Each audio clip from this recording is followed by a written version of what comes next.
বিলাসবহুল ট্রেন বলতে কি বোঝায় তার সঠিক ধারণা অনেকেরই জানা নেই। তবে জাপানের এই ট্রেনের সুযোগ সুবিধা দেখলে অনেকেই যে বিলাসিতার সংজ্ঞা নতুন করে ভেবে নেবেন তা নিশ্চিত করে বলা যায়।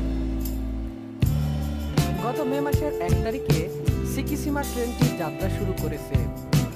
এক প্রতিবেদনে জানিয়েছে ইন্ডিপেন্ডেন্ট।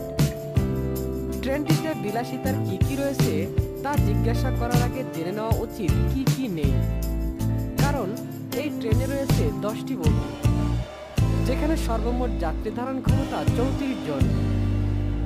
এর আসনগুলো যেমনি আরামদায়ক তেমনি যাত্রীদের দারুণ খাওয়া দাওয়া, গান শোনা ও ঘুমানোর ব্যবস্থা রয়েছে।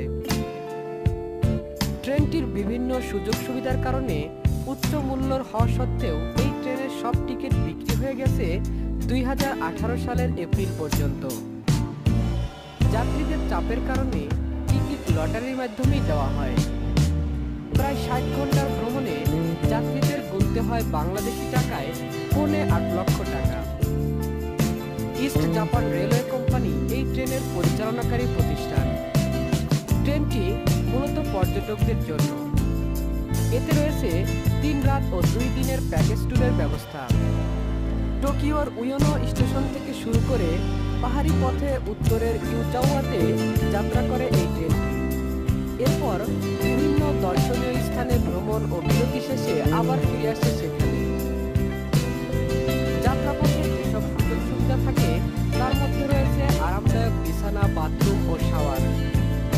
বাইরের দৃশ্য দেখার জন্য বড় জানালা ও আরামদায়ক সোফা রয়েছে। মূল্যবান কাঠের ইন্টেরিয়রের পাশাপাশি রয়েছে বিলাসবহুল ডাইনিং ও প্রশিক্ষিত কর্মীদের সেবা।